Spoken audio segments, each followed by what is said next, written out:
It is not an illusion created by the imagination. Rather, it is a dream, and it would be better to think of it as a recap of the previous day. The protagonist had been fighting his opponent and easily dodged its attacks because the opponent was too slow, making our boy curious whether it was a snake or a maggot. However, negligence had always been a problem for our boy. The opponent, who looked like a snake, managed to crawl up and strike him in the face, sending him flying. This caused our boy's armor, which was worth as much as a spaceship, to break. Our boy, now furious, jumped at the snake and started punching its face repeatedly to defeat it. In the heat of anger, fighting always comes first. However, what our boy enjoys the most is swordplay and swordsmanship, especially with magic. He continued striking at the snake using his sword, eventually taking it down. But as he landed, he realized he had placed his foot in the wrong spot, causing him to fall into a pit and pass out. When he finally opened his eyes, he found himself in a room. Our boy's eyes fall on the silhouette of a beautiful lady who is trying to wake him up. He notices that she has gorgeous silver hair, which, according to him, is quite normal. There are always one or two beautiful women who follow the strongest warrior in the universe. Feeling sleepy and weak, our boy assumes these are the after effects of his intense battle with the snake. As the silver-haired woman moves closer, he notices that she gives off a flowery scent, which he finds quite pleasant. When he fully opens his eyes, he sees the woman's face and finds her to be very pretty. At that moment, our boy realizes he is now a little baby who can't stop crying. This leads the silver-haired woman to conclude that her baby, named Arel, is hungry. Little does she know that her baby is crying because he has once again been reincarnated. This is because of a secret our boy holds. It is not uncommon for the protagonist, Arel, to be reincarnated into his past lives, which makes him a bit different from other reincarnated people. Unlike others, our boy can count the exact number of times he has been reincarnated, and this time marks his 101st life as a baby. If Arel's memory serves him correctly, he vividly remembers that his first life was as a Korean, born in Heljozian, where he lived as an ordinary young man, constantly worried about employment, an existence he describes as never truly happy. Our boy was very surprised the first time he reincarnated after dying in a car accident in that life. When he woke up, he had suddenly become a baby, opening his eyes in a church surrounded by foreigners speaking a language he did not understand. From then on, our boy continued to reincarnate again and again, taking on different identities, including a space warrior, a Murim leader, a fully fledged knight, and even a secret agent.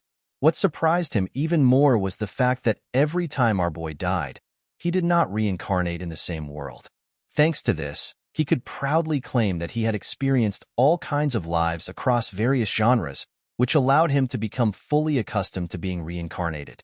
This time, Arel is unfazed by the experience and begins observing his surroundings. After examining the style of the furniture and the interior of the room, he concludes that he is in a medieval era. Moreover, as an expert in reincarnations by now, Arel determines that this place does not resemble the Middle Ages of Earth, leading him to conclude that it must be a fantasy world. Our boy personally thinks that the science fiction world was the best, as it was the easiest place to live, clean and advanced in many ways. However, he still believes this world is far better since it is an environment where one can at least afford to hire a lady-in-waiting.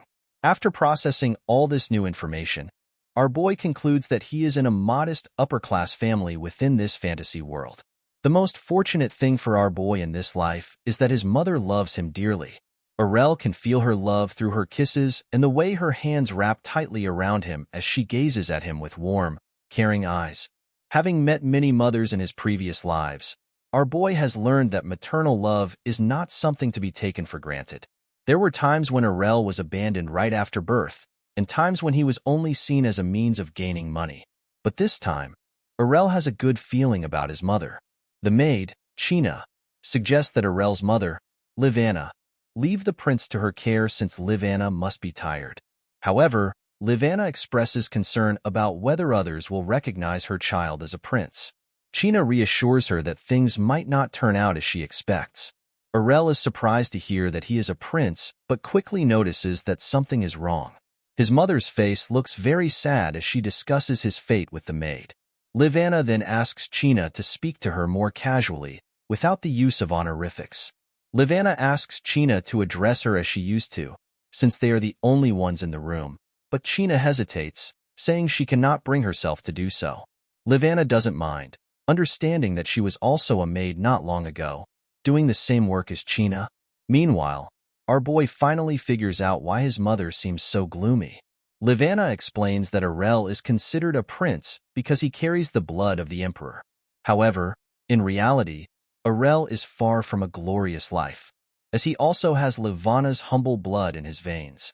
She fears that one day Arel will blame her for the fact that he has neither the right to inherit anything nor any power in the castle.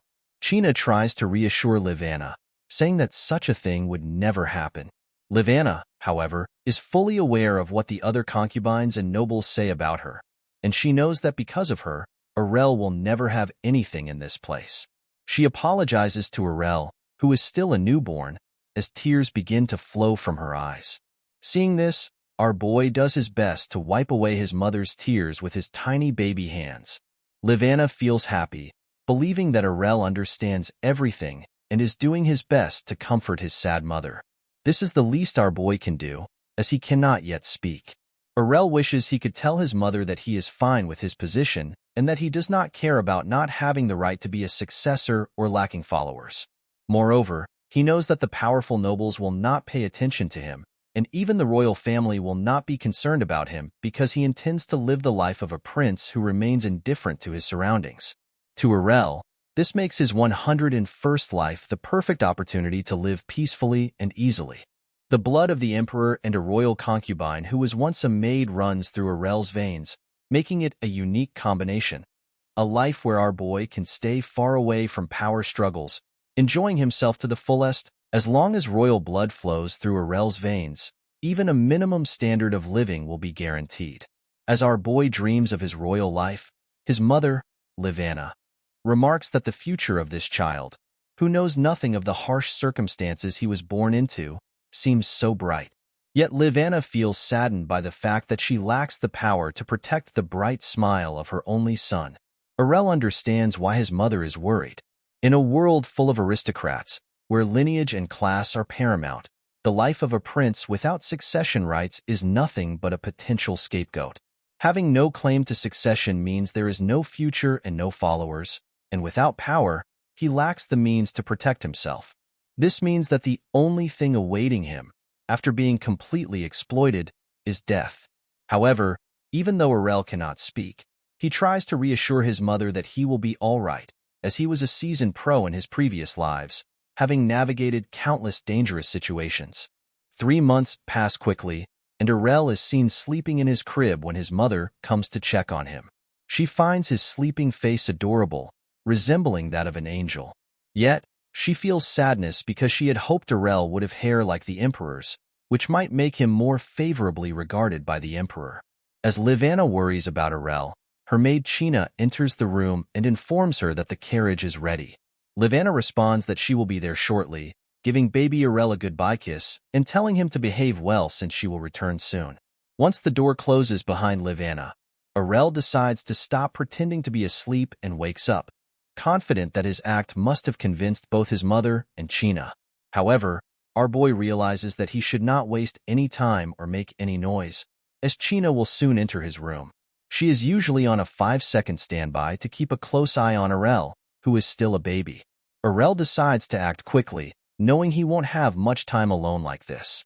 This task is crucial for his future, and he also feels that he should enjoy his life to the fullest, especially since he was born into the royal family as a prince, even if only in name.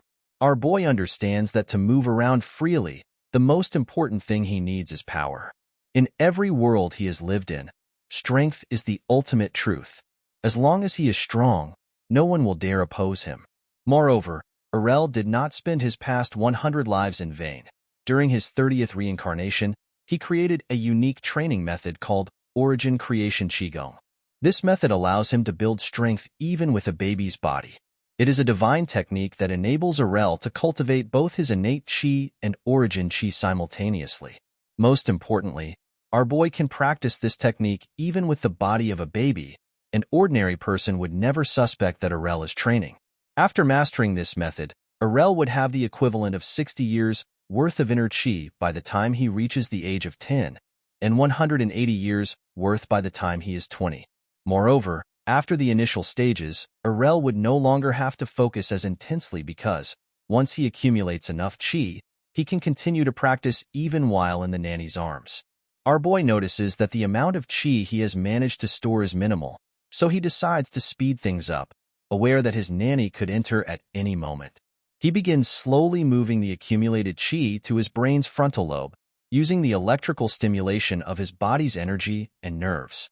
This allows him to feel the chi expanding throughout his body. Arel's head becomes overwhelmed with heat as the energy reaches a point where he can no longer control it, causing him to let out a loud scream. This startles the nanny, who rushes back into the room in just 5 seconds. Fortunately, our boy finishes his task within that short span of time, just as China arrives to check on him. China enters the room, possibly to change Arel's diaper, but Arel silently wishes she wouldn't touch him. Even a small touch could dissipate all the energy he has accumulated so far. Fortunately, China decides not to change the diaper and leaves the room, thinking that Arel's worried expression might mean he had a nightmare. As she exits, Arel feels his body start to burn like a human thermal power plant. The reason China didn't notice anything unusual is because Arel was able to suppress the amplification for a moment, but now he is overheating. Our boy knows that a fever can be very dangerous for babies, so he tries his best to control it, though he has no idea how long his body can withstand it. Determined not to live his life at someone else's mercy, he decides to push himself to the level of chi manipulation by using the origin qigong technique. Everything Arel is doing now is aimed at living a comfortable life. As our boy accelerates to the level of chi manipulation, he lets out a loud scream, even louder than before. The sound is so intense that it echoes through the room and reaches China, who is walking away from Arel's room. China hears Arel scream and rushes back to his room to check on him, but she is surprised to find him sleeping peacefully. However, there is one thing she finds strange. Arel is sweating profusely. She decides that he will be fine after a nice, refreshing herbal bath, so she heads to the kitchen to prepare it. Meanwhile, our boy is relieved, not only because China didn't notice anything unusual, but also because he has achieved the prefrontal lobe hyperevolution. After China gives Arel the herbal bath and changes his clothes, she is pleased to see that he seems to be in good condition. She notices that Arel is moving his arms normally, which puts her at ease. Our boy believes that China has no affinity for mana, as she cannot detect that he is using the chi from his awakened frontal lobe to sense and absorb mana from the atmosphere. In other words, Arel is getting stronger just by eating, sleeping, and idling around, which makes him quite happy. If he keeps progressing at this rate, he knows his future will be promising. He believes that by the time he turns 3, he will have accumulated a considerable amount of inner chi, and by the time he reaches 10, the number of individuals capable of killing him might be counted on one hand. China notices that Arel is continuously looking up, which makes her curious if there is something above that catches his interest, but she cannot understand what fascinates him. She does know one thing, though. She likes it when Arel smiles. What China doesn't realize is that our boy is happy because he is gradually getting stronger while in his nanny's arms and is looking forward to the day he can live idly as a prince. He hopes for that day to come quickly. 5 months have passed since Arel was born, and thanks to the effects of the origin creation qigong technique, both his physical abilities and inner chi are developing faster than those of his peers. Arel is automatically accumulating chi every day. Although he is crawling on the floor at the moment, once he has built up enough chi, something like levitating would be a walk in the park for him. As our boy is playing by himself, he is surprised when he starts to feel himself levitating, but he soon realizes that it is his mother who has lifted him up. She is happy to see Arel having fun and wants to give him a rattle as a gift. At first, Arel is not enthusiastic about the rattle, but when he notices his mother's disappointment, he quickly begins playing with it, giving the proper reaction. This puts Livana at ease. She is glad to see her son enjoying her gift and decides to play with Arel a bit longer, while her maid, China, finds Arel's reactions to be the cutest. Livana wonders who Arel takes after with his adorable behavior, while our boy thinks he clearly takes after his mother. He decides to cherish these moments, knowing that being adored is a luxury that can only be truly enjoyed in childhood. As Arel continues playing with his mother, he suddenly feels hungry, but being so small, he has no other way to express it except by crying. So, Arel begins to cry to let his mother and China know that he is hungry. China quickly catches on and informs Livanna that Arel might need to be fed. As Livanna feeds our boy, she asks China about the whereabouts of her maid, Anna. China replies that Anna quit just yesterday because the palace's budget was smaller this year, which saddens Livanna, as Anna was a bright and smart girl. Our boy realizes that the palace's financial situation isn't good, something he had overheard from the maids while playing in his crib. They were discussing how they needed to reduce the amount of food on Lady Livanna's table while still considering nutrition. However, they couldn't do much because of the low budget. Arel had initially thought it was just the maids complaining, but now he understands that the situation is more serious than he assumed.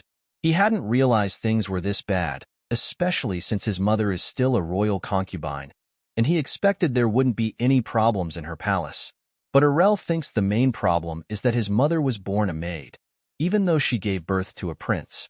Livanna, however, is simply glad they are not starving, while China considers them fortunate that they don't have to reduce the number of soldiers. China then points out that their biggest challenge will be the winter, especially now that they have the prince, since they can't grow anything during that season. Our boy, still satisfying his hunger, hadn't realized things were so dire that they wouldn't be able to survive on their own. He assumed he wouldn't freeze to death simply because he was a prince. China suggests they should seek help from the emperor, but Livanna replies that she hasn't been able to see him at all because he is a busy person. Our boy realizes that the reason his mother often went out in the carriage was to see the emperor, but Arel finds it strange that Livanna wasn't able to see him even once. After all, no matter how merciless an emperor may be, that kind of behavior is unacceptable, which makes our boy wonder if there are forces, like the emperor's close aides or other concubines, keeping his mom in check and isolating her. Hearing all this makes Arel feel sorry for his poor mom, and he starts crying, as if trying to tell the maid that he wants to go to Livanna. China quickly understands and hands Arel over to Livanna. Arel decides that, no matter what happens, he will find a way to help his mom, even though, at the moment, he is only good at acting cute and rolling over. As night falls, our boy, sitting in his crib, starts thinking about how he can help his mom get through the winter without worry. He knows they need to address the food problem first, which requires a lot of money. Moreover, they will also need more firewood to keep themselves warm in the snowy weather. Suddenly, Arel comes up with a brilliant idea to solve his mother's problems. As our boy contemplates how he can help his mother get through the winter, Arel's eyes fall on the charcoal lying in the fireplace, sparking an idea. Charcoal is rich in carbon, which means Arel could potentially create a diamond, a valuable jewel made from carbon. Even making just one diamond could solve his problem, given the value of jewelry in this place. Our boy tries to stand up to get out of the crib, but, due to his weak body, he falls back down. Determined, he thinks of another way and remembers that he possesses enough mana to levitate out of the crib. With ease, our boy lifts himself into the air, finding it surprisingly simple, and moves toward the fireplace to transform the charcoal into a diamond. Right now, the charcoal is an important resource for him, even though it's currently only used to heat his room. He considers himself a genius for thinking of making a diamond from charcoal, but decides not to spend the night praising himself. Arel decides to use this time to quickly create a diamond while everyone is asleep, which motivates him for the task. He focuses intently as he combines thermal energy with mana to apply as much pressure as possible to the charcoal. Arel is determined not to hold back and concentrates fiercely on the task, knowing that while he can accumulate mana again, he cannot afford to waste the energy he has gathered so far. He compresses the energy with all his might, akin to zipping a large file with WinRAR, to increase the internal pressure of the charcoal. He endures the pressure, determined not to be pushed out, as he knows that successfully creating the diamond will make his mother happy. As Arel continues to compress, a powerful blast occurs, sending the smoke generated in the process up through the chimney. With that, Arel successfully creates a diamond, which he finds truly beautiful. After completing this challenging task, Arel lies down and begins to think about how to present the diamond he made to his mother. As the sun rises, China enters Arel's room and is surprised to find him crawling out of the crib, as she believes it is not yet possible for him to do so. Concerned that Arel might have slept on the cold floor all night, China picks him up and notices that not only is Arel's adorable face smudged, but the fireplace and carpet are also in disarray. She concludes that Arel must have been playing alone throughout the night. China is further astonished by the mess on the floor, which seems unusual given the age of the palace. She decides to prevent Arel from touching the floor for now. Arel, trying to reassure China, acts as cute as possible, placing his hands over his mouth to make her think he has something in his mouth. China, with her keen senses, notices this and asks Arel to show her what he has in his mouth. China is astonished when a beautifully shiny diamond emerges from Arel's mouth. She gently squishes his cheeks to ensure the object is fully revealed. Curious about where Arel obtained this diamond, she notes that nothing is missing from the treasury she manages and that no such diamond is listed in the palace's records. Despite this, China decides not to dwell on the matter and thanks Arel, who seems eager to present the diamond to her. Meanwhile, Arel wonders whether his mother will appreciate the gift he prepared. Soon after, a parade of wagons arrives at the palace, delivering items that fill the empty kitchen warehouse with groceries and firewood. The storage space becomes so crowded that there is no room for additional supplies, alleviating the palace's concerns. This abundance is made possible by the diamond Arel crafted, which was traded at an exceptionally high price, securing provisions for the next 5 years. Despite this relief, Livanna remains concerned about whether the gem has an original owner. China reassures Livanna that there is no cause for concern, explaining that the castle had been ownerless for nearly 100 years before Livanna took possession, which alleviates Livanna's worries. China further suggests that the discovery of the diamond might be a sign of divine favor upon the prince. While Livanna is uncertain about this notion, she is relieved that their problems have been resolved. Arel crawls over to his mother and grabs her clothing with his tiny hands, conveying that she must persevere until he grows up. He promises that, once that time comes, he will do everything in his power to attract the emperor's attention and resolve any further issues. The fireplace at Livanna's palace burned continuously throughout the winter as the palace's finances stabilized. This financial stability led to improvements in the living conditions of both the master and the servants, which was evident from the transformation of Livanna's once nearly empty dining table, now filled with a variety of dishes. Livanna noticed that the food served to her each morning was more than she could eat on her own and expressed concern about the food provided to the servants. However, China assured her that there was no need to worry about the servants and encouraged Livanna to focus on enjoying the meals on her table. Additionally, Anna, the maid who had been forced to quit due to the palace's poor conditions, was reinstated. This brought joy to Livanna as Anna rejoined her fellow maids, and overall treatment of the servants improved. The most significant change, however, was the transformation in Livanna's demeanor. Her once gloomy face, which Arel finds most beautiful when she smiles, was now radiant. Despite the harshest winter on record, it was the warmest season Arel had ever experienced. The year passes quickly as Livanna and China deliberate over a suitable outfit for Arel. They try on various clothes without reaching a decision, which begins to irritate Arel. This is the first time they have made such a fuss over his outfit, and he grows tired of their indecision. To express his need for rest in a manner befitting a prince, Arel decides to start crying. Hearing his cries, China concludes that Arel wants to sleep, so they promptly dress him and place him in his crib, allowing him to rest peacefully. As China settles Arel into the crib, he overhears her mention that he will be officially recognized as a member of the royal family today. This piques Arel's curiosity about what she means. Meanwhile, Livanna expresses her happiness that Arel has grown up without any issues over the past year, though she remains concerned about whether the emperor will attend Arel's birthday. Although Arel might be a prince only in name, the royal blood still runs through his veins. China reassures Livanna that the emperor has not overlooked Arel. He was simply waiting for the appropriate moment, as misfortunes often befall newborns. Meanwhile, Arel realizes that the earlier fuss was about his birthday.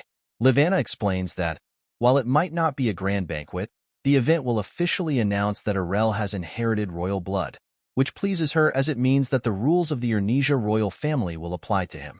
Arel, having finally understood why his mother is excited, wonders if the nobles and other members of the royal family will attend, as it is a banquet. This means he might finally meet the emperor, prompting him to start planning something. The banquet begins, and all the guests enjoy the food and the beautiful performances by the violist and the pianist. The banquet is charming, and Arel, who is amazed by the entire setup, thinks that the emperor must have spent a considerable amount of money on such extravagance. Our boy is thoroughly enjoying the grandeur of the banquet and the fancy attire, a novel experience even for someone living his 101st life. Livana and China are pleased to see Arel enjoying himself at the event held in his honor. China realizes that Arel's enjoyment might stem from seeing so many people for the first time. Livana kisses Arel on the cheek and tells him that he is the main character of the evening. Arel notices some ladies gossiping about him and his mother, but chooses to ignore them. What interests him more is the Emperor of Ernesia, Arel Ernesia, Arel's father, who has yet to make an appearance. Arel is eager to see how important the emperor must be to avoid appearing since Arel's birth. Additionally, Arel is troubled by the fact that the emperor seems indifferent to the conditions in which Arel and his mother are living. As our boy contemplates how to make his presence known to the emperor, the royal family of Ernesia, excluding the emperor, arrives at the banquet, marking the official start of the event with their grand entrance.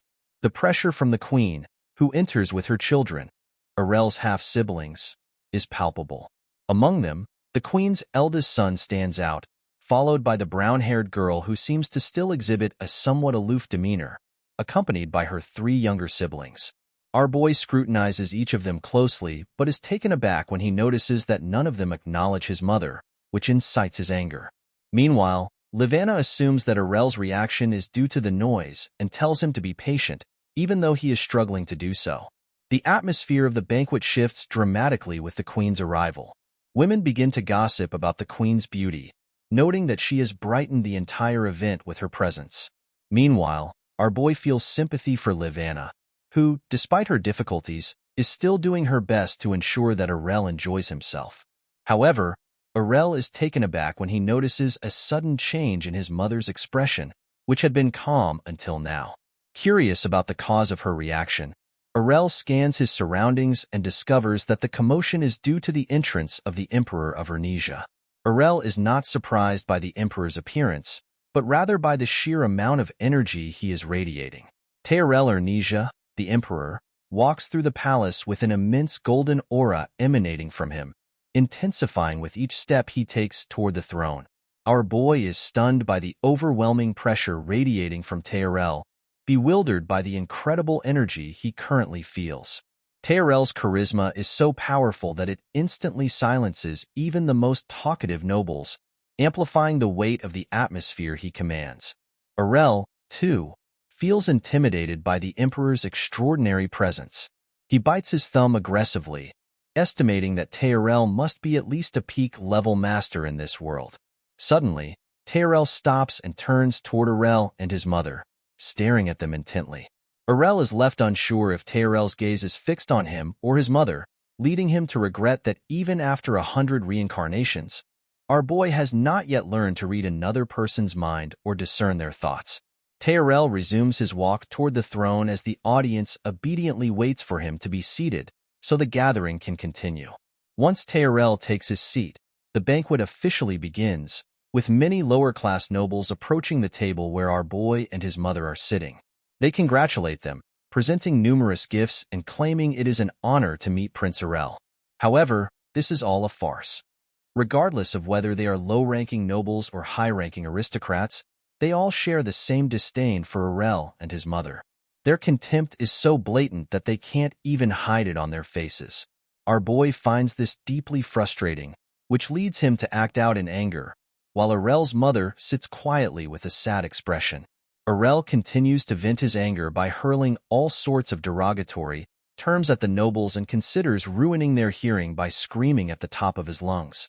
But Arel's mother gently embraces him, calming him down with a cheerful offer to feed him some milk.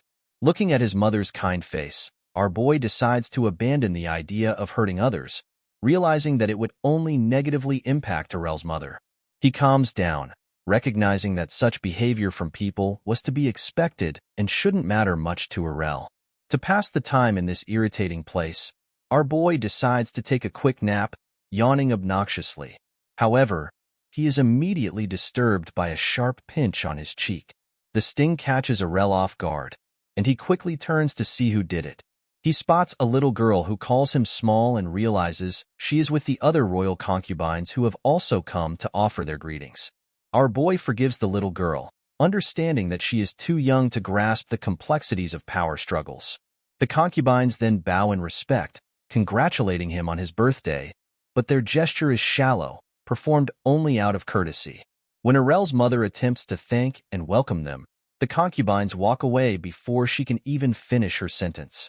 The entire banquet continued with such occurrences, leaving our boy and his mother feeling quite sad, despite Arel's efforts to comfort her by holding her tightly. Suddenly, Arel's mother, Livana, is greeted by the queen, Elia, who also wears a cold expression. When Livana politely asks Elia how she has been, Elia seizes the opportunity to brag about how her eldest son has properly earned the position of the first heir. This boasting makes our boy feel disgusted by Elia's pride in her son. As our boy cautiously navigates around Elia, she unexpectedly compliments him, saying that Arel looks exactly like Livana and even gives a genuinely happy smile, calling him cute. However, our boy remains on guard, suspecting it could be another act. After all, if Elia were truly a kind and good-hearted person, the situation in the concubines' living quarters and Livana's finances would not be so dire. The guards would not have to perform daily chores or work alongside the maids, using whatever scraps of cloth they could find to make clothes for Arel.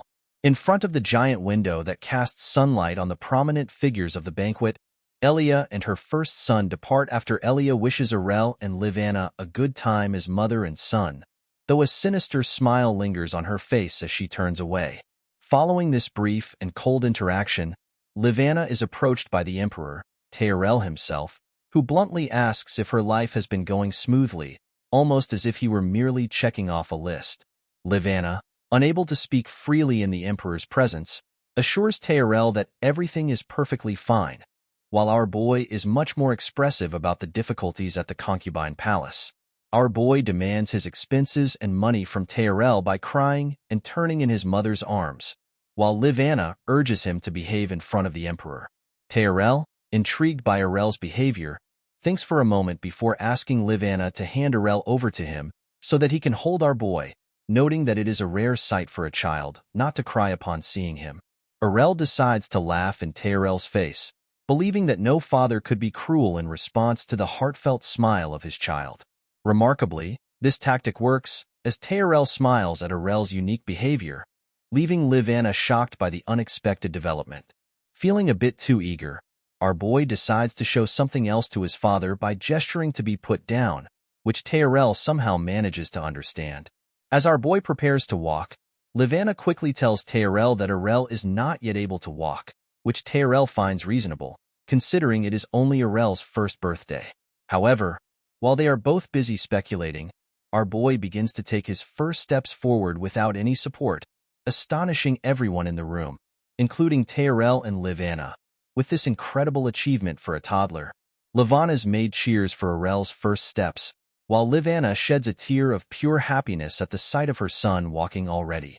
Meanwhile, Arel is intrigued, wondering if Arel intended to show him that he could actually walk. But our boy has even more in store to show Arel, hoping to make a memorable impression from the very beginning.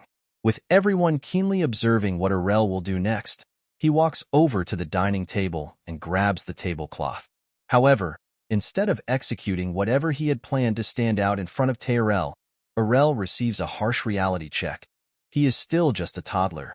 He pushes the tablecloth, causing the food on the table to fall onto him, surprising everyone at the banquet, especially his father, his mother, and China. But our boy did not do this by mistake. He had a clever plan that no one noticed, as they were all still marveling at the first steps of a one-year-old prince. Arel pulled the tablecloth at the perfect moment, just as a baby might, causing the items on the table to fall safely onto him. He then finished with his perfect crying technique, which prompted the emperor to walk over to him. The emperor lifts Arel up to calm him down and ensure he is unhurt, while our boy, realizing the advantage of still being a little child, decides to cry a bit longer.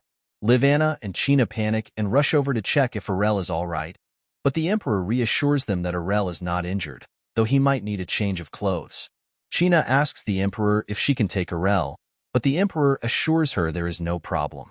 However, as the emperor holds our boy, he notices that his own son is wearing worn-out and dirty undergarments. This discovery infuriates the emperor, while China and Livanna are shocked, especially since China had ensured that the prince's undergarments were in good condition when she dressed him that morning. The guests expressed disgust at Arel for wearing such dirty clothes, deeming them unfit for a prince and speculating that the young prince might have been living a humble life until now.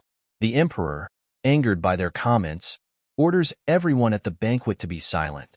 He then asks little Arel about the kind of life he has been living up until now. Meanwhile, our boy is finally happy, realizing he has successfully made the emperor believe his little act, which he had planned to execute that morning. While the nanny was preparing to change our boy's clothes before going out, he had raised his body heat using his energy. The fabric of Arel's clothes was so fragile that our boy could tear it with his bare hands, and the lint was created after he rubbed it slightly. He did all this to reveal the uncomfortable truth behind the fancy clothes, which seemed to be merely a facade for Arel's birthday. This situation prompts the emperor to question Arel's mother, Livanna, about why Arel's attire does not meet the royal family's standards. Livanna is frightened by the inquiry, but the emperor soon realizes that Livanna may not be the appropriate person to answer his questions. He then asks Jennifer, his butler, about how the budget was allocated to each palace, ensuring that his orders were followed. Jennifer reports that he was instructed to distribute the budget fairly among the palaces and confirms that the budget is as the emperor understands it to be. However, the emperor becomes angry when the butler mentions the fair distribution, questioning whether Arel's poor condition demonstrates that the budget was indeed distributed fairly.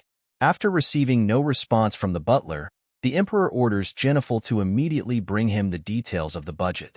Meanwhile, our mischievous boy sees this as an opportunity to learn more about his father, even though his birthday party has abruptly turned into a hearing. Livanna and China step forward, acknowledging their fault, as Livanna takes the baby from the emperor. However, the emperor remains silent, while our boy reassures his mother to endure a little longer, as he is creating this drama for their benefit. The guests and performers remain silent in the emperor's formidable presence as Jennifer finally delivers the budget details and hands them over to the emperor. The emperor reviews the budget thoroughly, reading it word for word.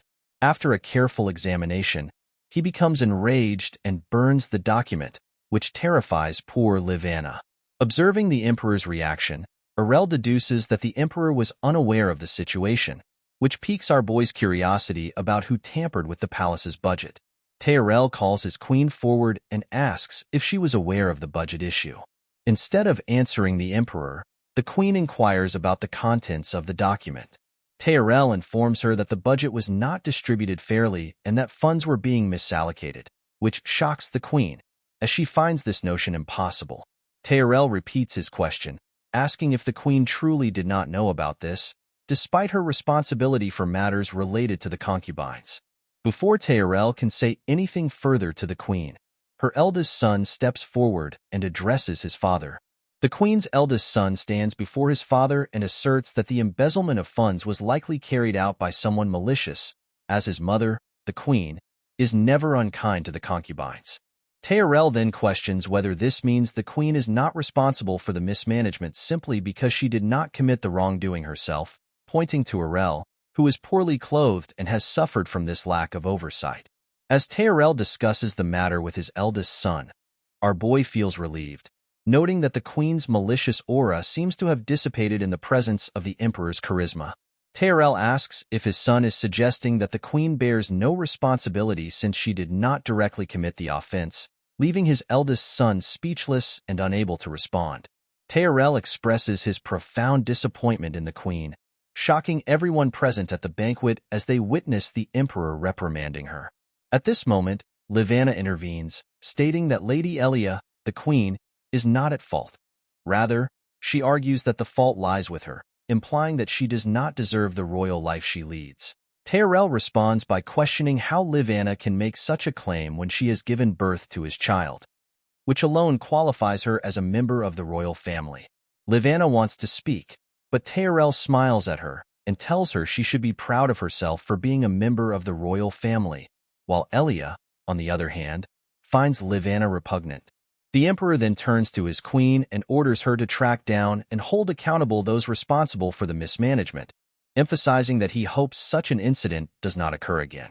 Elia assures Arel that she will make sure not to trouble him further, but Arel warns her that if a similar situation arises in the future, he will hold her accountable. Angered by the perceived failings of the concubines, Elia promises Arel that she will identify and severely punish the responsible party. She then turns to Livanna to apologize for the mistake she made.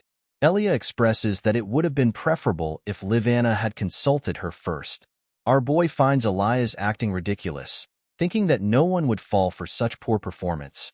He is surprised when Livanna, rather than addressing Elia directly, tells her that there is no need for an apology from someone like Elia.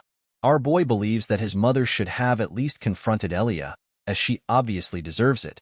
It seems implausible that Elia was unaware of the situation from the beginning. Elia assures Livanna that she will prevent such issues from recurring and that Livanna need not worry about it. However, Arel perceives no sincerity in Elia's eyes, nor in the eyes of any of the emperor's concubines. Despite the drama, Arel's birthday party concludes, and the budget problem is swiftly resolved. The mastermind behind the mismanagement of the palace's funds, a member of the aristocratic family, is apprehended and meets a miserable end. The maids in Livanna's palace discuss how the ringleader confessed after the investigation.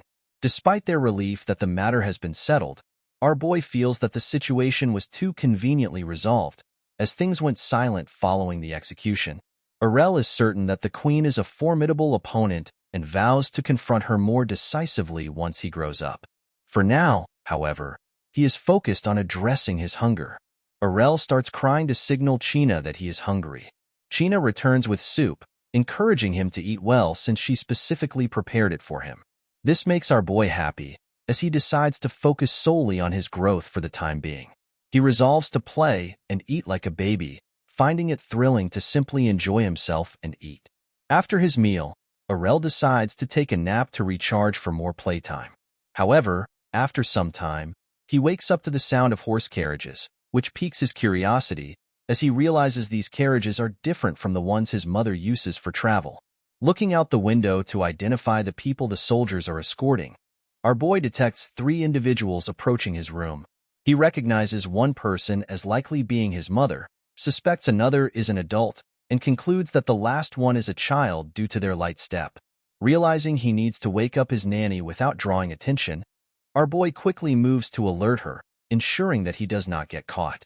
Arel quickly manages to reach his nanny, who is sleeping soundly on the sofa, and begins pinching her cheeks.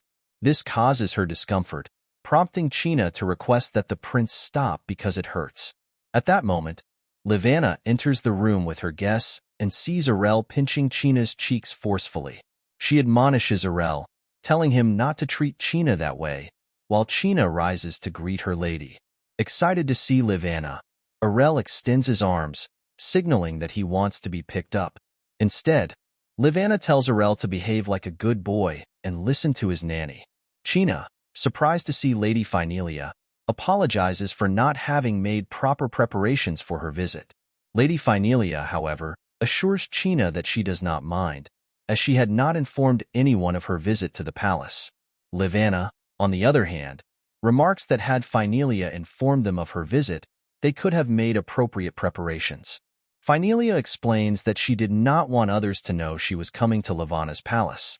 While our boy, who is in China's arms, finally recognizes Lady Phinelia as one of the royal concubines he saw at the banquet, Phinelia instructs her daughter to stay in the room, as she wishes to have a private conversation with Lady Livanna. The scene shifts to Livanna and Phinelia seated across from each other. Livanna is puzzled by Phinelia's sudden visit, especially since she had not been informed in advance. As Livanna contemplates starting the conversation, Finelia surprises her by apologizing, causing Livanna to cough unexpectedly.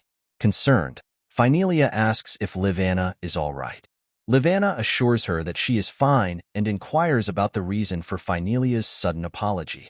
Finelia explains that she has been feeling regretful and wanted to apologize for having ignored Livanna during the prince's birthday celebration.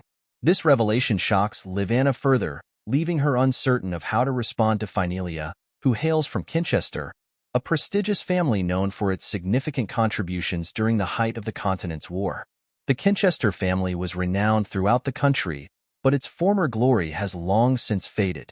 The family's decline began when no new generation exhibited the military talent that once distinguished them. This decline led to rumors that the family's finances were in jeopardy, placing the Kinchester family in a difficult position. Livanna inquires if Finelia's actions were motivated by the family's financial troubles. Finelia confirms that she acted to settle the family's debt, explaining that she could not refuse their proposal. She places a pouch full of money on the table. When Livanna asks why Finelia is doing this, Finelia responds that she is returning the money, even though it will not resolve the underlying issues. She still felt it necessary to bring Livanna this pouch of gold coins. Livanna is at a loss for words, but Finelia clarifies that she is not seeking forgiveness. Instead, she requests that Livanna direct her resentment solely toward Finelia, while gesturing toward her daughter, who is playing in the other room.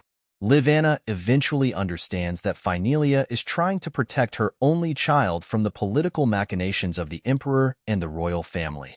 She reassures Finelia that it is acceptable, and, in a gesture of goodwill, Livanna declines to accept the pouch from Finelia. Livanna explains that she never harbored any ill feelings toward Finelia, which surprises Finelia. Finelia initially believes that Livanna's refusal to accept the money stems from pity over her family's troubles. She insists that Livanna need not feel sympathy for her. In response, Livanna clarifies that she does not feel pity but rather wishes to avoid animosity between them. She offers to return the pouch of coins as a gesture of friendship, suggesting that Finelia may also consider it a gift. Livanna then explains that the issues with their palace's budget are due to Lady Elia, whom Livanna knows well. This revelation shocks Finelia, as she realizes that Livanna's suspicion of Elia's involvement stems from her own past as Elia's attendant, which further surprises Arel. Arel, who had been eavesdropping on their conversation from his room, now finally understands the source of his mother's resentment toward the queen. China, still in Arel's room, notices his unusual behavior and asks if he feels unwell. Arel responds with a wide smile to reassure her that he is fine, although China remains puzzled by Arel's mood swings. China then approaches Princess Kania, who is engrossed in a book, and inquires about her progress. Meanwhile, Arel sighs with relief as he refocuses on his previous task. By controlling his chi, Arel can overhear conversations from beyond the room. He concentrates once again to listen to his mother's discussion with Finelia. Finelia expresses to Livanna that she feels powerless in the face of Lady Elia's disdain and has resigned herself to it. However, Livanna, setting down her cup of tea, declares that she will no longer tolerate Elia's contempt. With her son Arel by her side, Livanna resolves to stand firm against Elia's behavior, regardless of her status as queen. Livanna has no intention of letting the queen act with impunity. She seeks to form a close bond with Lady Finelia, which makes Finelia realize that Livanna's motives are not merely driven by goodwill, but by a desire to see a resolution. Finelia acknowledges Livanna's position and contemplates that a day may come when they will both find themselves cornered and in need of mutual support. Meanwhile, Arel, now fully aware that his mother has been privy to the ongoing feud between the queen and the royal family against them, begins to prepare himself for the challenges that lie ahead.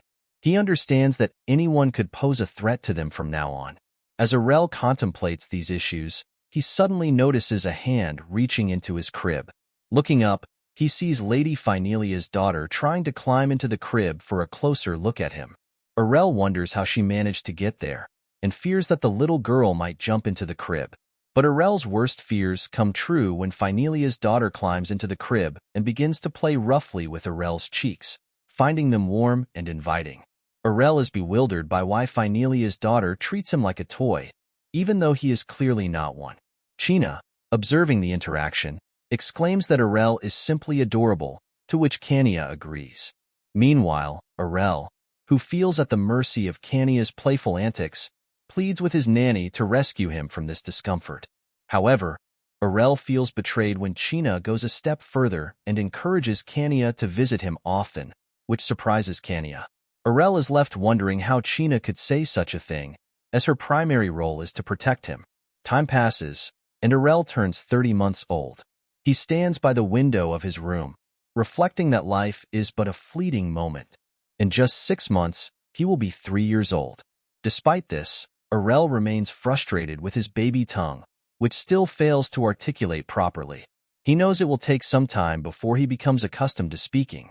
As Arel reminisces about his past reincarnations, when he could charm women within 10 minutes due to his eloquent speech, he suddenly hears footsteps approaching his room and quickly identifies who is coming by the sound. The door opens abruptly, and Kania barges in, inviting Arel to play with her. Discovering that Arel is not immediately visible, Kania does not leave, but begins searching for him in the room. She quickly succeeds in finding Arel hiding behind the curtains. Delighted that Arel seems to want to play hide and seek with her, Kania decides to take him to a larger area where they can play more effectively. Arel, unable to explain to Kania why he was hiding, reflects on how Kania's frequent visits began after Finelia's visit to Livana. Arel suspects that Kania's visits might be due to something China said, but he recognizes that Kania's regular presence indicates that Livana and Finelia have grown quite close. As Arel contemplates this, Kania explains that the reason she frequently visits their house is to play with Arel and take care of him, given that he is still young. She adds that in return, Arel should do the same for Kania when he gets older, visiting her home whenever she calls. Arel agrees, thanking Kania for playing with him, while he wonders why it seems that he is the only one engaging in play with Kania. Kania confides in Arel that she likes him the most because Leonil is unpleasant, and playing with Meryl is not enjoyable, but she feels a strong bond with Arel. However, Arel is unsure of the validity of this sentiment, as he questions whether he will still be playing with Kania in a few years when he is older. While Arel is lost in thought, Kania suddenly picks him up and hugs him tightly, making it difficult for Arel to breathe. He begins to plead for relief. Observing this, Kania's caretaker advises her not to hug Arel so tightly, as it could hurt him, and requests that Kania allow her to take care of Arel instead, suggesting that it is best not to overdo it since he is still very young. This provides Arel with relief as he clings to Kania's maid, thinking that her timing is impeccable. Kania, however, complains that she wants to play more. Her maid suggests that Kania could go inside to paint or play an instrument, but Kania finds these activities dull. The maid then asks Kania what she really wants to do. Kania scans the area for something interesting and spots a stick lying on the ground. She picks it up and begins swinging it, expressing her desire to learn how to wield a sword like her brother Kyle. As Kania swings the stick, imitating Kyle as best she can, Arel observes that her center of gravity remains stable and her body balance is quite good. He thinks she has a natural talent for it, given her ability to remember and mimic movements, despite still being somewhat clumsy. Kania insists to her maid that she wants to learn swordsmanship so she can knock down knights, but her maid informs her that it is not possible. Kania is surprised by this and asks her maid why she cannot learn swordsmanship, especially since she has seen her brothers Kyle and Leonil practicing it.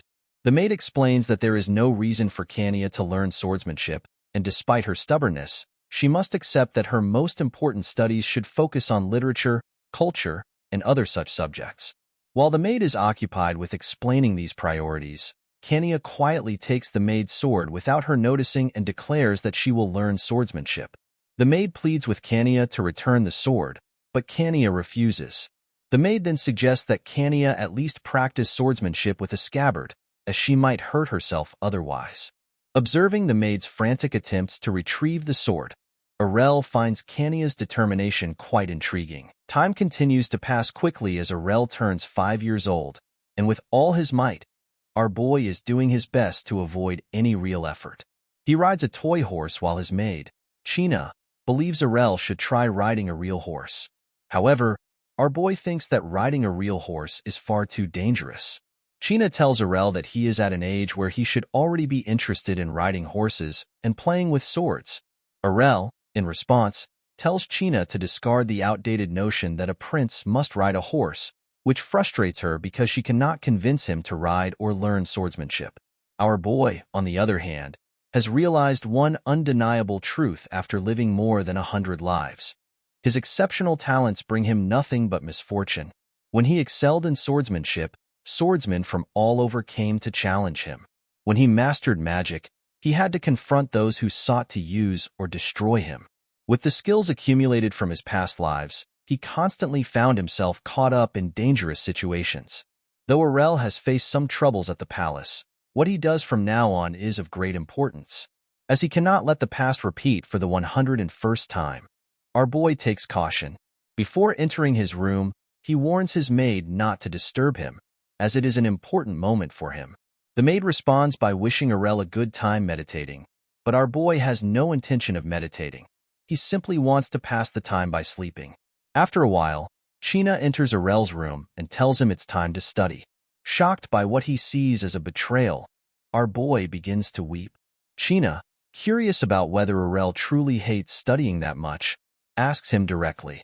Arel replies that he despises it more than anything. China, however, reminds him that at 5 years old, he should be experiencing new things and building his knowledge. Our boy responds that he has no interest in the world and doesn't want to know anything, as he feels he has no need for such things.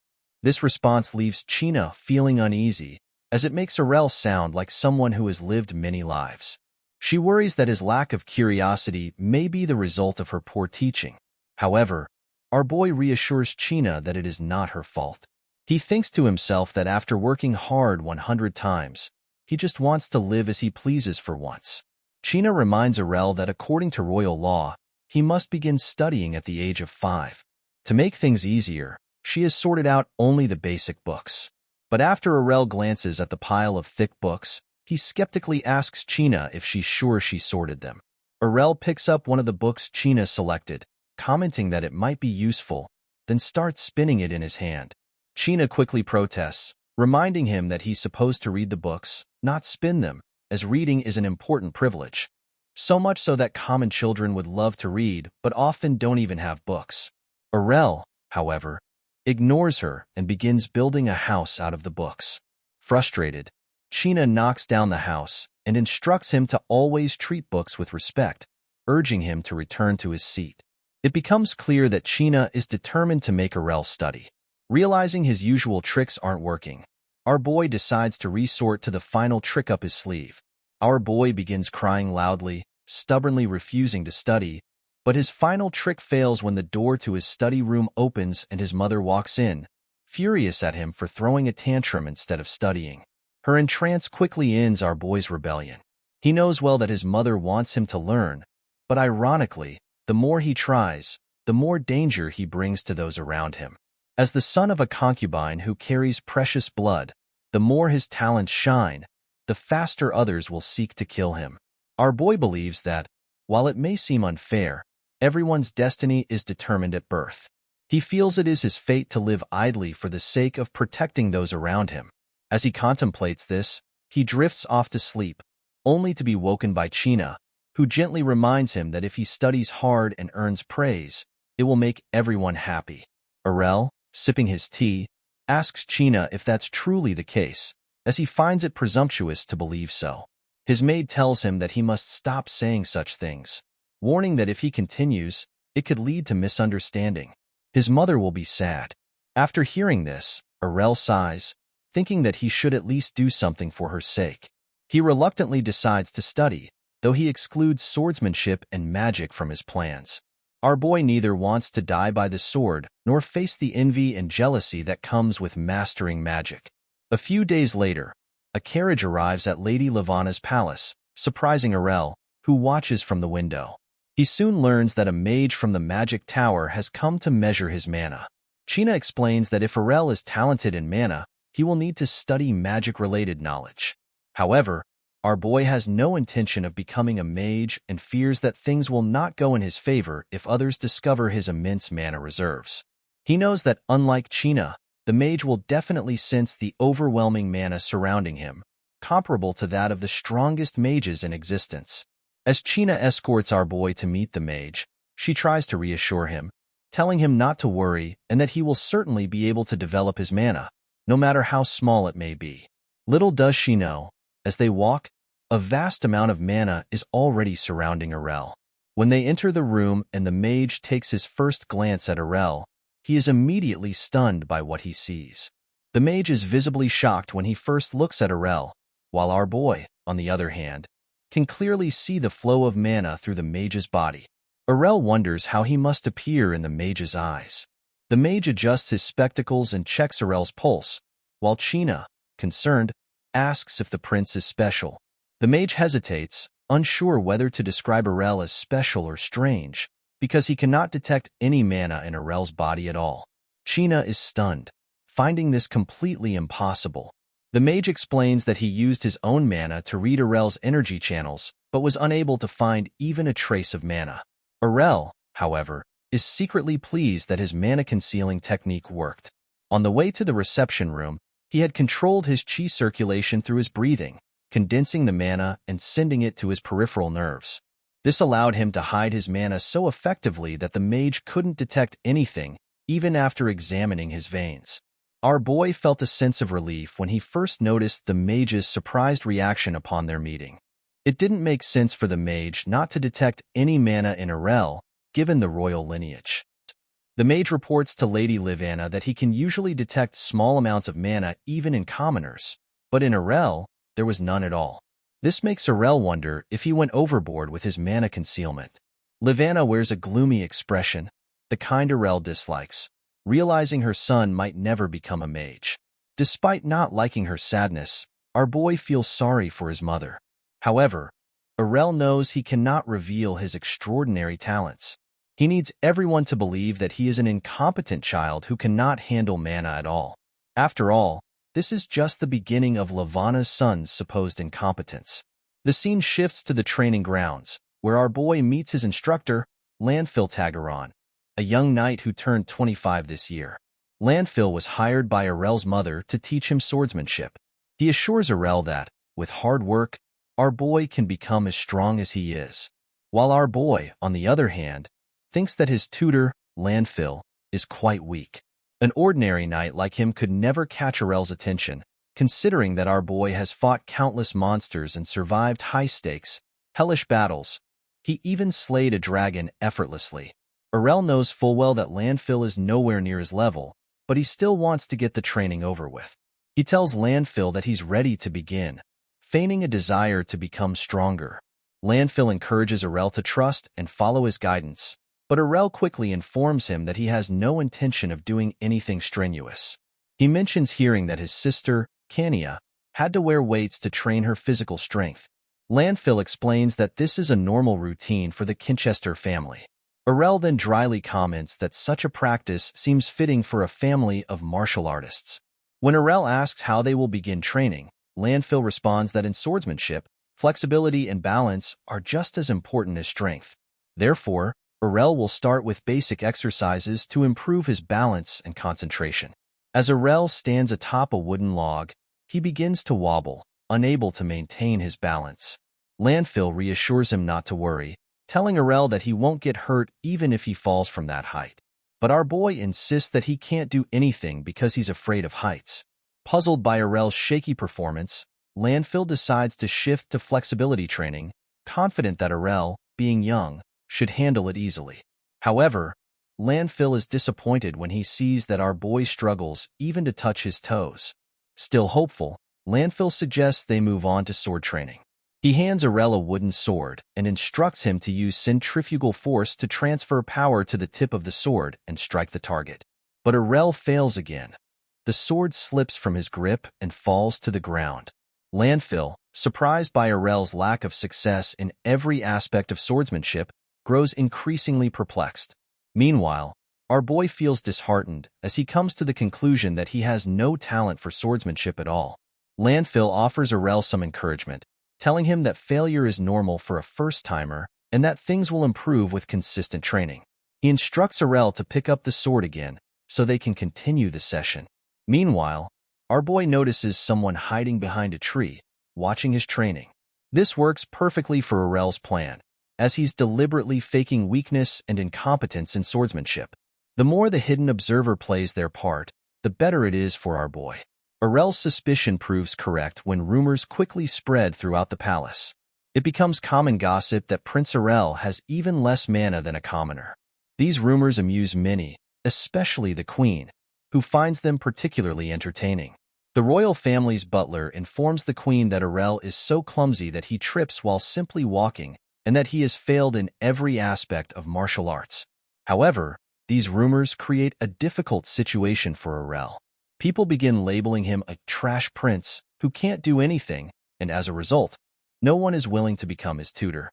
Arel is surprised when China informs him that they have finally found a private tutor who will soon arrive at the palace. He wonders about the bravery of the tutor willing to teach him. The instructor, Gamal Pernia, introduces himself as Arel's new private tutor and informs him that he will begin teaching him today. Meanwhile, Arel wonders if the tutor will start with language and foreign languages, noticing Gamal's disappointed gaze. Gamal places several books in front of Arel, explaining that they cover the common language of the kingdom. He adds that it usually takes one day to learn basic grammar, but if it takes longer, that's acceptable. Gamal reassures Arel not to worry if he struggles to learn the language. Surprised by the tutor's approach, Arel promises to do his best. Gamal further emphasizes that it will not be Arel's fault if he has difficulty learning the language. Even though Arel's poor grades are self-evident, Gamal continues to assert that it is not Arel's fault if he struggles to learn the language. Gamal explains that studying is more a matter of brainpower than interest or aptitude. However, Arel feels unsettled by the tutor's openly dismissive attitude. Despite the rumors portraying Arel as incompetent, he never instructed the tutor to look down on him. Our boy decides to create some tension with the genius Arel theory, which is easy for him because his body began developing earlier than most children his age. The reason he does not fall behind in language and writing is due to his hundreds of life cycles. Arel starts by using telekinesis to grab various books on language and grammar, and also decides to explore books from other countries while he is at it. He places all the books and necessary materials on the table, beginning his study with the language. Given his extensive experience, Arel finds it easy to learn languages, as he has discovered that many characters in the world share common linguistic rules, making language acquisition simpler for him. Arel spends the entire night studying different languages and subjects, informing his tutor that he has mastered the common language.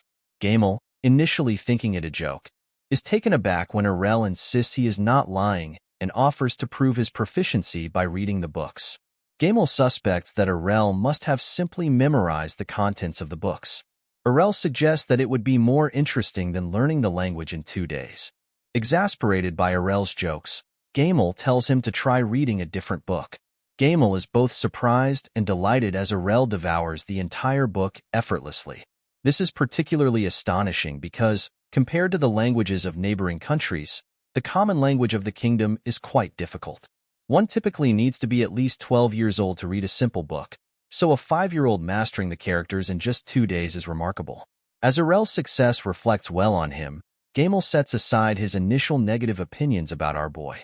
He decides to teach Arel diligently, recognizing that having such a talented disciple could enhance his own reputation. The rumor of the idiot prince learning the language in just 2 days and even solving basic arithmetic calculations mentally, despite struggling to handle a sword properly, spreads rapidly among the nobles. The source of the rumors was the proud master of an exceptional disciple, who, elated by Arel's success, celebrated by boasting to the nobles. He claimed that he alone had recognized the prince's hidden talent, attributing it to his own excellent guidance.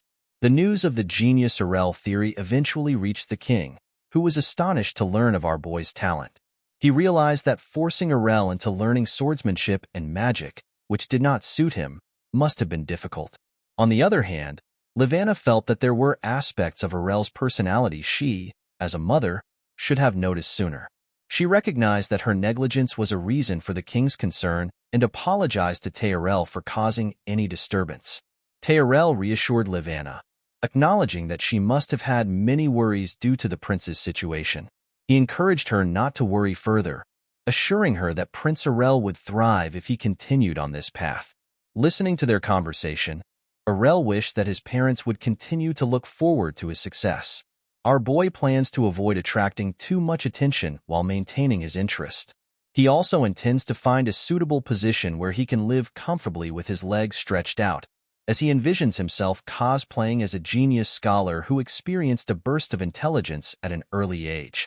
Later, China enters Arel's room and drops a heavy chest on the floor, apologizing for its weight. Arel inquires about the chest, and his mother, who has just entered the room, explains that it is a gift from the king, which surprises Arel. Livana urges Arel to open the box, and upon doing so, he discovers it is filled with gold coins and other treasures. Among the gold coins, Arel finds a necklace, prompting China to wonder if it is the most valuable item in the chest. Arel informs her that, rather than being expensive, the necklace is extraordinary because it stimulates the brain when worn, thereby accelerating cognitive processing. The necklace helps one feel less fatigued. China is surprised to learn that Arel knows so much about it, commending him for his recent hard work. Arel considers this to be basic information.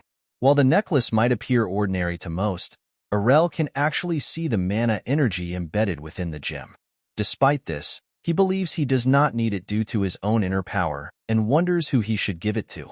After some consideration, Arel decides to give it to his sister, Kania, since he has been focused solely on physical training for swordsmanship and is gradually becoming more muscular. Arel asks his mother if it would be acceptable to give the necklace to Kania. Livana is pleased with this idea, noting that while it is a gift from the king would be happy to know of Arel's good intentions. Curious about Arel's feelings towards Kania, Livana asks him for the reason behind his choice. Arel responds that he admires Kania because she is quite strong, which causes China to laugh aloud. The day Arel received the gift from Arel was marked by widespread joy throughout the palace, as everyone was pleased to see Arel receiving affection and recognition from the king. Landfill, for instance, reminded the knights to always remember their duty to the palace. The scene then shifts to the dining hall, where Arel is eating desserts that he had asked his maid, China, to prepare for him. Despite consuming dessert after dessert, Arel seems dissatisfied, unable to find a particular taste. China, curious about Arel's apparent lack of enjoyment, tells him to eat more slowly and asks if he truly likes desserts that much. Arel responds that the desserts are not delicious because they all lack sweetness. China mentions that the palace's best chef made these desserts and offers to call the chef.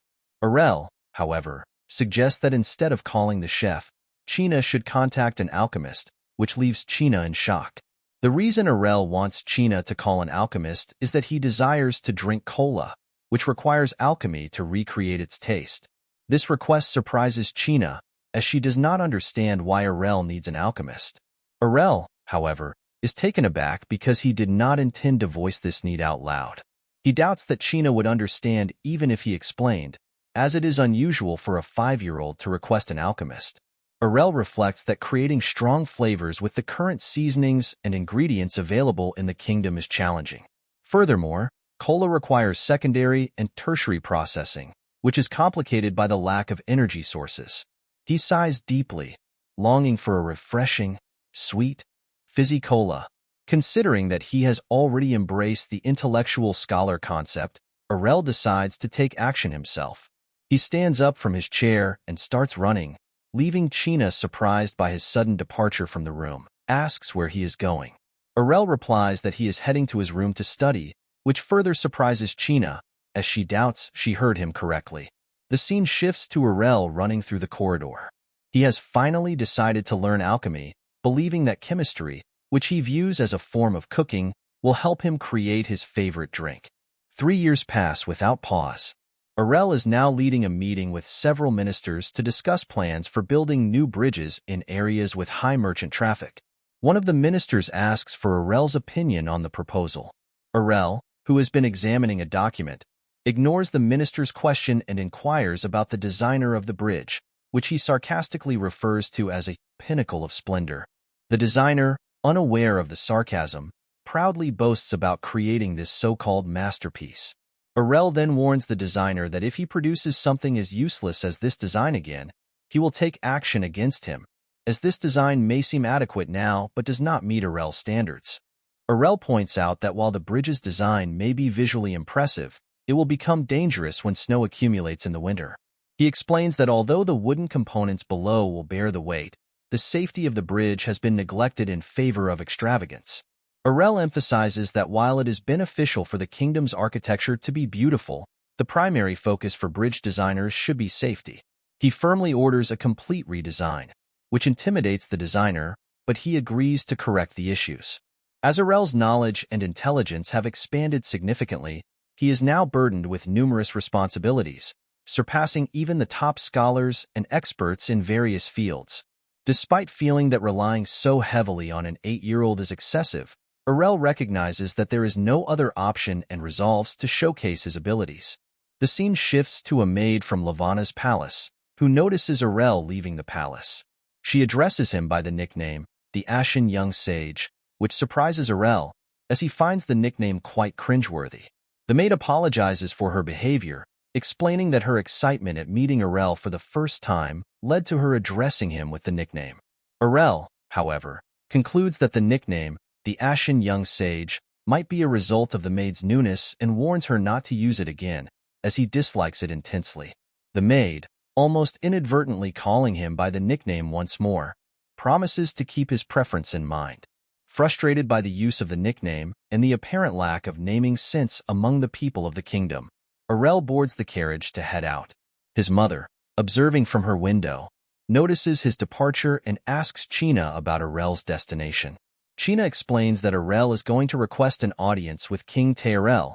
Lavana becomes curious about the purpose of this meeting, prompting China to clarify that Arel wishes to learn about alchemy and needs the king's approval. The scene then shifts to Arel, who is curious about King Arel's reaction after presenting his request.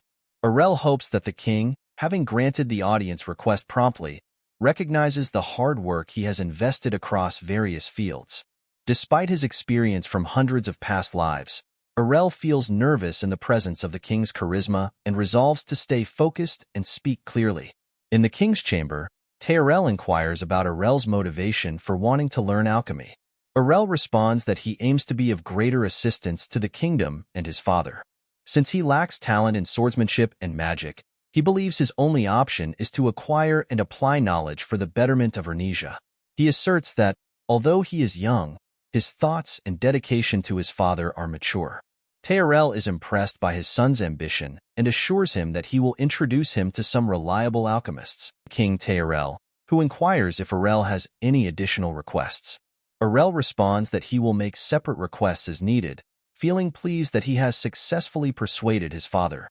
News of Prince Arel seeking an alchemist spread throughout the kingdom, attracting many renowned alchemists eager to showcase their skills and achieve greater accomplishments. Among them, it was only natural that Darmin Lanzet, a distinguished practical scholar of alchemy, was chosen. Darmin was known for creating a semi-reflective mirror capable of transmitting intense light from a distance, which blinded enemies and was installed on the outskirts of the western fortress to obstruct invaders. Darmin meets Arel in the royal palace garden, which he finds to be truly beautiful. However, Arel mistakenly perceives Darmin as an old alchemist from his back, only to discover that Darmin is actually quite young. This confusion leads Darmin to wonder if it was due to his white hair. He explains to Arel that his hair turned white after he accidentally inhaled poisonous smoke during an alchemical experiment. This makes Arel wonder if the story reflects how Darmin nearly died while learning alchemy. Although Darmin remains calm, Arel perceives it as a warning to be prepared. If he were to get hurt or die during their collaborative work or research, Darmin would be held responsible. Darmin then tells Arel that he must admit one possibly disrespectful thing. Learning alchemy is far more dangerous and challenging than Arel might realize, especially for someone so young. Arel confidently replies that he is already aware of the risks. He understands that alchemy is a science, not magic, and he has no interest in pursuits like turning lead into gold. Instead, Arel wishes to study methods for reducing impurities in iron or to develop stronger metals, as this is the type of pure technology he seeks. Darmin is impressed by Arel's intelligence and charisma, which align with the rumors he has heard. He believes that the kingdom of Ernesia will be guided by a true leader. Consequently, Darmin kneels before Arel and assures him that despite any shortcomings, he will impart all of his knowledge to Arel. A few days after our boy's alchemy classes started, Darmin is surprised to see our boy's efficiency in alchemy and questions if our boy has learned alchemy before. Arel realizes that he has been doing too much for just the starting classes, and so our boy makes up an alibi that he has been just hitting the books on alchemy a lot recently. Darmin somehow buys into that lie and claims that our boy is truly the genius Darmin has heard about all this time, which gives Arel relief that choosing to go down the path of becoming a great scholar in this world was the right one. Some time passes since the start of the class, and now it is the evening. Our boy confirms with Darmin if adding bone ashes or eggshells to the composition of iron will make it stronger, which is the concept like many others which Arel has already learned about, like the extraction of lead and the properties of other substances. But the metals and medicines of this new world are an exception since they differ from anything our boy has experienced in his previous life. But the rules that apply to these items are the same, which is a very fortunate occurrence for our boy. Darmin hears Arel mention the rules of alchemy and immediately picks up on it. However, Arel swiftly downplays the comment, making it seem as if he was speaking to himself, and strikes a pose to show that he has nothing to hide. Seeing the success of the alchemy sessions, Arel sends a messenger to his father, King Arel, requesting the addition of 4 more alchemists. Arel, accepting the request without hesitation, promptly instructs his guards to search for the best alchemists in the kingdom. Before this action is taken, the messenger expresses concerns about the potential cost to the kingdom and the possibility of public complaints. Arel reassures the messenger that, given it is Arel who is conducting the research, the investment will undoubtedly benefit the kingdom. Once the new 4 alchemists arrive at Arel's palace, our boy informs them, including Darmin, that he intends to use alchemy to create a carbonated drink. This revelation shocks all of the newly arrived alchemists. Darmin stands there, unable to prevent this suggestion. The problem is that the alchemists, gathered in the concubine palace to work on projects that would enhance their families' reputations, are now faced with the task of creating new food items. Despite their reservations, Arel is so enthusiastic about the idea that he eagerly presents his plans for initiating the process. As the alchemists grow despondent over what they perceive as a potentially fruitless endeavor, Arel tosses a gold coin into the air and catches it upon its descent. He promises the discouraged alchemists that they will be generously rewarded for their efforts, regardless of whether the project succeeds or fails. Encouraged by the assurance that their sacrifices and ambitions will not be in vain, the alchemists quickly support Arel's idea of producing carbonated drinks. They propose starting with carbonated water, suggesting that they use the kingdom's natural carbonated water sources, which are already available and easily transportable. Hearing the now highly motivated alchemists, Arel is pleased that his research can proceed more rapidly. He recognizes that he can leverage their enthusiasm, as they are easily swayed by the prospect of fame and wealth. Thus, the journey to create drinkable carbonated beverages began, with barrels arriving from various regions of the country a few days later. Once all the barrels were unloaded by the diligent workers, Darmin's primary concern was the quality of the carbonated water. As he lifted the lid of one barrel, Arel, who was eagerly anticipating the arrival of the barrels, joined him in inspecting the water. Both immediately recoiled in disgust when they discovered that the carbonated water had an unpleasant odor and was in no condition for consumption. After inspecting barrel after barrel, Arel found the same spoiled condition in all of them. He confidently proposed the idea of creating an artificial sample of carbonated water, a suggestion that took the alchemists some time to consider. They all stared at the basic theories Arel provided, assuming they could keep up with his advanced intellect and understand the concepts he suggested. However, they quickly realized that the material was beyond their current capabilities. Despite this, Arel maintained unwavering faith in their ability to succeed, and even inquired of Darmin whether he shared the same confidence. Darmin hesitantly agreed that the alchemists present were among the best in the kingdom. Arel gave the alchemists 1 week to produce artificial carbonated water, fully confident in their abilities. However, this deadline was a psychological tactic to motivate them to work diligently on the complex task. A few days later, excited shouts of praise echoed even to the outskirts of the concubine palace, as the alchemists were lauded for their achievement, which was considered vital for the kingdom of Ernesia. However, it turned out that only Arel was excited about the flask of artificial carbonated water. The others found the task trivial and lacking merit, and they were unimpressed by the awful taste of the final product. It does have a nice kick to it when you drink it. Arel reassures the alchemists that they will not be consuming just raw carbonated water. Instead, they will be mixing in fresh fruit to create an interesting new drink. Arel's original plan was to make a cola using alchemy. Unfortunately, he was unable to find the cola fruit, but carbonated lemonade serves as a good alternative. The first test sample is lemon juice, which Arel pours into a large flask and gulps down instantly. He finds it absolutely delicious, to the point where his eyes sparkle with delight. Arel serves the lemonade to the other alchemists, and they, too, are impressed by the taste. Despite their initial skepticism about the project, this new lemon-flavored lemonade becomes an immediate hit, spreading throughout the kingdom of Ernesia and beyond. It is even titled Prince Arel's Carbonated Lemonade, achieving the status of a luxurious item that nobles trade among themselves. In a town, a man with golden hair holds a glass bottle of Prince Arel's carbonated lemonade, tastes it, and is astonished to discover that this exquisite drink was created by the prince.